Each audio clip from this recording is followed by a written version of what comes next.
The intensity and force of her mental arguments with him automatically established his behavior towards her.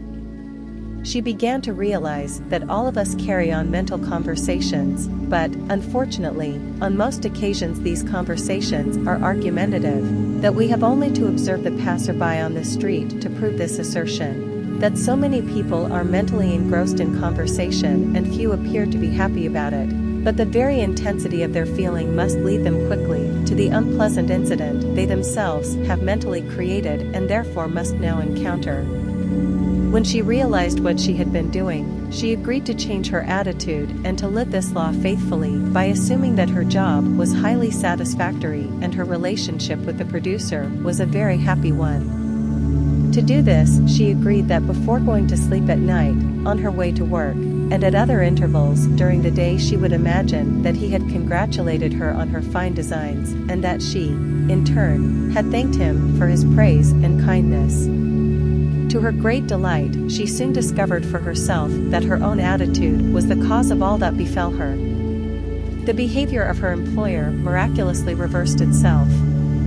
His attitude, echoing, as it had always done, that which she had assumed, now reflected her changed concept of him. What she did was by the power of her imagination. Her persistent assumption influenced his behavior and determined his attitude toward her.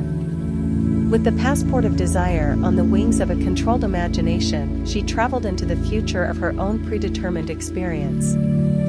Thus, we see it as not facts, but that which we create in our imagination, which shapes our lives, for most of the conflicts of the day are due to the want of a little imagination to cast the beam out of our own eye.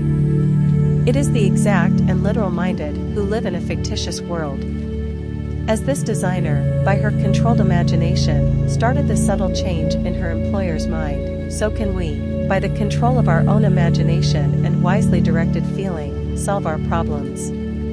By the intensity of her imagination and feeling, the designer cast a kind of enchantment on her producer's mind and caused him to think that his generous praise originated with him. Often our most elaborate and original thoughts are determined by another. We should never be certain that it was not some woman treading in the winepress who began that subtle change in men's mind, or that the passion did not begin in the mind of some shepherd boy, lighting up his eyes for a moment before it ran upon its way. William Butler Yeats.